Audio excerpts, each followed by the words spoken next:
You know what I hated the most about my period? Yung discomfort. Yung tipong hindi ka makakilos ng maayos kasi baka mag-leak or yung feeling na ang bigat-bigat ng pakiramdam mo.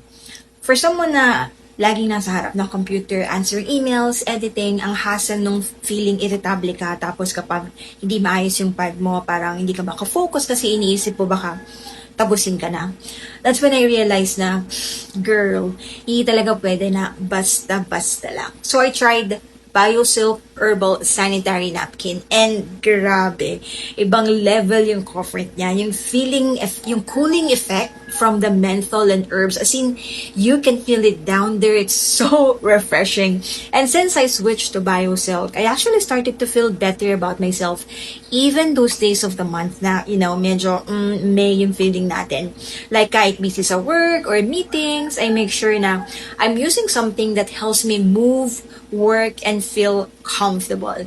Minsan, hindi mo talaga napapansin na yung discomfort mo is coming from the product that you've been using all the time kasi, sanay na tayo doon.